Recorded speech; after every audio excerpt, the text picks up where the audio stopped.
Moenie dood spreek nie man, spreek lewe. Ja, presies net so, en wat is lewe? Lewe is Christus.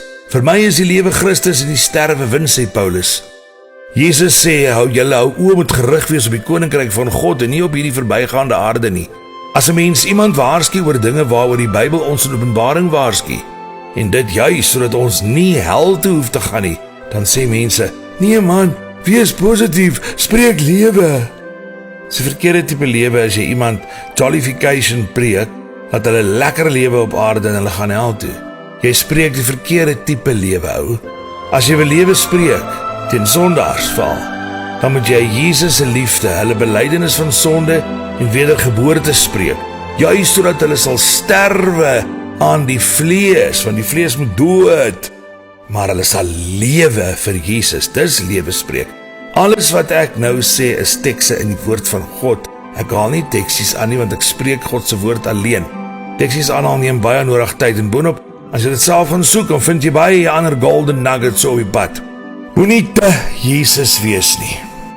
Okay. Was Jesus dan te jou, toe hy die hoogste hemele verlaat het en in jou plek op die aarde gesterf het? Sodat as jy sou besluit om op te hou 'n rebel te wees en jou sonde te bely en volgens Jesus se wil te lewe, jy die ewige lewe kan ontvang, in plaas van die ewige poel van vuur en swaal, die tande kners van pyn en skreeu dag en nag terwyl wurms jou eet, en jy kan nie eens doodgaan nie. Want jy wie daar binne daai vleeslike tent lewe vir ewig. Hoe kan jy sê hierdie is my tyd en hierdie is God se? Jou hele lewe moet God gerig wees. Hierdie aarde is toetsgrond. Is 'n tydjie in die ewigheid wat jou gegeen word om te kies, lewe of dood, rebel, bok of skaap, koring of kaf. Alles jy by die werk doen jy alles tot Jesus se eer en verheerliking. Jy moet 'n 24/7 kind van Jesus wees. Waar in die Bybel staan daar dat jou doel is om hierdie wêreld te geniet, hè?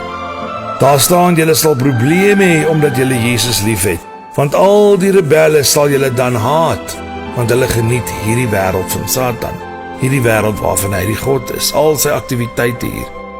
Julle sal anders lyk en anders optree as julle Jesus in is, want julle is net reisigers deur hierdie wêreld, sê die Bybel.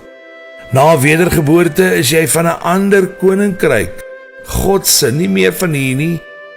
Moenie val vir Satan se te Jesus nie. Hy doen dit om mense weg te hou van die reddende krag van die bloed van die lam, want dis waaroor alles gaan, oor die bloed van Jesus wat vir jou gestort was.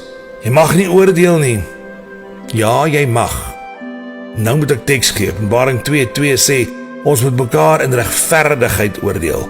Daar waar Jesus sê, jy mag nie oordeel nie, praat hy van as jy dieselfde sonde ook maar doen, maar selfs groter. Hy sê, haal eers die balk uit jou eie oog en dan die splinter uit jou broer se oog. Dis wat hy bedoel. Hy sê nie, jy mag glad nie oordeel nie. Hy sê, as jy self skuldig is, moet jy nie na ander vinger wys nie. In Johannes 7:34 sê Jesus, ons moenie aan die uiterlike oordeel nie, maar regverdig oordeel. Romeine 12:9 sê, ons moet haat wat boos is, dis nie die sonde nie, nie die mens nie, maar vasklou aan wat goed is. Paulus het teen ander mense gepraat in 2 Timoteus 2:16 en 17, 2 Timoteus 4:14 tot 15, en 1 Timoteus 1:19 en 20. Johannes het 'n man genoem wie in verkeerdheid was, in 3 Johannes 1:9 tot 10. Paulus het Petrus in die publiek gekorrigeer, in Galasiërs 2:11 tot 14. 1 Timoteus 5:20 sê dat geloofsleiers openlik in die publiek ontbloot moet word as hulle valse leer verkondig of immoreel lewe. Immoreel is nou immoral, in sonde. Maar doen tog net alles met liefde, die liefde van die Here. En dis wat hy vir ons doen, hy vergewe ons in liefde, en vergewe mekaar. Ek loop nie met my geloof op my mou nie, sê baie. Nee, dat jy heeltemal reg, jy moet dit ook op jou gesig, en jou hande, en jou voete, en jou kop ook loop. Jesus sê, wie hom vir my skaam vir die mense, vir hom sal ek my skaam vir my Vader in die hemele en die engele. Daar is niet weer nog 'n gesegde van Satan om Christene stil te maak, sodat hulle nie oor Jesus praat en deel en wyser word nie. Waar die hart van vol is, loop die mond van oor. Jy moet dit onthou. Jy moet juis ooraan loop en getuig. Dis waarvoor ons hier is. Dis hoe ons Satan oorwin. Die Bybel sê, ons oorwin Satan deur die woord van ons getuienis en die bloed van die lam. Daar's baie valse leerstellings nou. Mense volg nie die woord van God nie. Hulle volg ander se eie ingekleurde interpretasies van die woord. Daarom sê Jesus in Matteus 23 vers 8, noem niemand rabbi nie, wat meester beteken. En dieselfde implikasie as dominee of pastoor of apostel of enige sulke titels het. Want Jesus weet elke mens se hart is verleidelik bo alle dinge in Jeremia 17 vers 9. Mense kyk op na die pastoor en die dominees en glo valse leerstellings omdat daai mense sodanig nou kamtig geleerd is en kamtig meer weet. Maar dit maar dieselfde Bybel as jy. Verder leer hulle allerhande goed uit ander mense se boeke en interpretasies van hy selfde Bybel. Daar's net een Bybel. So wat kan hy meer daaruit leer as jy? As die Heilige Gees vir jou die openbaar, het jy nie almal se boeke nodig nie. Intussen sê Jesus in Matteus 23:8, een is julle leermeester, naamlik Jesus Christus, en die Heilige Gees sal julle lei in alle waarheid. Die pastoor dog, maar hy dog sy gedoggery is reg nie. En professor Snorkel wat rond snork vir die waarheid soek nie, maar ek kry dit nie. Mense is feilbaar, Psalm 108 vers 8 sê, en dit is die heel middelste teks in die Bybel, die spin waarmee die hele Bybel draai, en dit sê, dis beter om op God te vertrou as op die mens. Maar ons almal weet waarom mense liewer net na dominee of pastoor luister, want hulle is te lui, hulle wil nie Bybelstudie doen nie. En geloof kom juis uit die woord, en die aanhoor daarvan, maar almal wat dit praat nie reg nie. Daarom kan jy nie net luister wat anders sê nie, jy moet jou Bybel leer ken. Is daar nog genoeg tyd oor gaan wees, want die uurglas het klaar leeggeloop. Die laaste sandkorreltjies is deur. Hierdie windstilte is nou net voor die storm kom. Jou besluit, lewe in glorie of kners van tande en skree vir ewig van marteling. Elke mens is vry om te kies wat hy wil. Ons kan net die evangelie met mekaar deel, vir mekaar sê hoe lief Jesus die wêreld het, maar dat die wêreld hom die rug keer en daarom daar net 'n baie klein handjievol mense die ewige lewe sal behaal. In Lukas staan daar dat baie sal probeer om maar in te gaan, maar dit nie kan nie. Daar staan selfs mense gaan voor die troon van God staan en sê, Here, maar ons het in U naam demone uitgedryf en siekes gesond gebid. En dan gaan Jesus vir hulle wegjaag na die hel toe, want hulle steeds lief was vir sonde. Nie almal wie sê Here, Here, sal die koninkryk ingaan nie, staan in die Bybel. Al die goed wat ek sê staan in die Bybel. As jy hierdie wêreld lief het, dan is dit die dierstelsel wat jy gaan volg. Jy gaan hom eintlik maar so aanbid. Jy sal sy nanorobotte en sy DARPA gel inspuitingkies vat, met geaborteerde babas en vermoorde kinderselle en alles. Dis nie duimsuig nie. Hierdie goedsbewys is bevestig. Hoogstaande medici bevestig dit. Wetenskaplikes bevestig dit. Hulle word stil gedwing deur die Luciferian media, wat deur die hele wêreld besit word deur die Luciferians. Nou ja, vat jy daai inspuiting, dan sit vir ewig verby met jou. Geen geween of gerou klaag gaan help nie. Die inspuiting verander jou in Satan se DNA.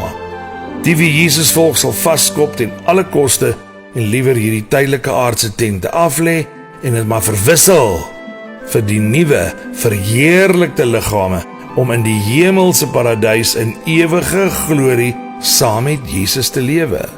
Dis mos wonderlik. Dink mooi, dink baie mooi en vra dan op jou knieë dat Jesus jou help. Hy sê in die Bybel, hy is die beste pa vir ons, beter as wat enige aardse pa ooit kan wees. Julle dis erg liefde. Geen triks en routines nie, moenie laat mense jou rad voor die oë draai nie. Jy gaan soos na jou eie pappa toe en jy gaan praat. Daar's nie 'n manier om te bid of 'n spesifieke ding wat jy moet doen nie. Die kerk lê dit aan jou op, presies soos die skrifgeleerdes en die fariseërs in die ou dae. Die Here het vir hulle gesê, julle belaai die mense met allerlei reëls en regulasietjies en self gaan julle nie eers in die hemel in nie.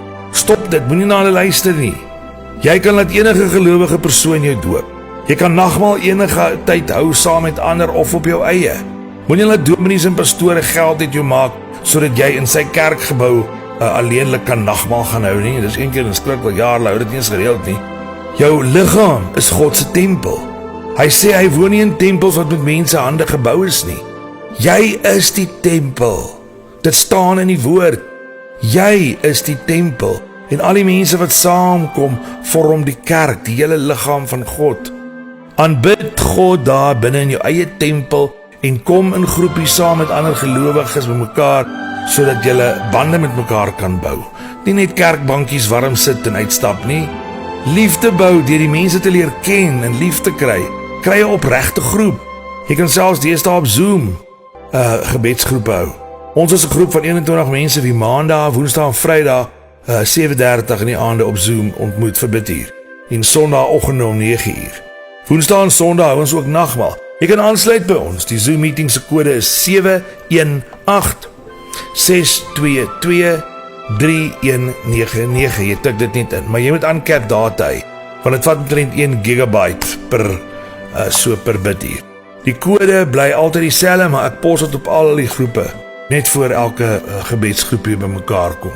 Vader, ons bid dat die Heilige Gees saam met hierdie boodskap die ore bereik van elke kind wie U nou dringend nodig het. Here, roer met U vinger in hulle harte en bring lewe, belydenis van sonde, wegdraai 180 grade nuwe lewens en wedergeboorte in elkeen, sodat ons almal saam met U die ewigheid in glorie kan spandeer. Jy het nie een van ons liewer as 'n ander een nie. Nie een sogenaamde heilige liewer as die grootste vuilste sondaar nie. U het ons almal lief, U wil ons almal red. Dankie Jesus, U verhoor gebede. Hierdie gebed is verseël, hierdie boodskap, Here, is verseël met U krag en met al U mag. En ons weet, Here, dat dit elke persoon sal raak oral waar dit aangehoor word. Ons bid dit in Jesus naam. Amen. Liefde in Jesus vir jou, ek is Paul J. en my kontakdetails is op die webblad www.pauljvideogebed.com.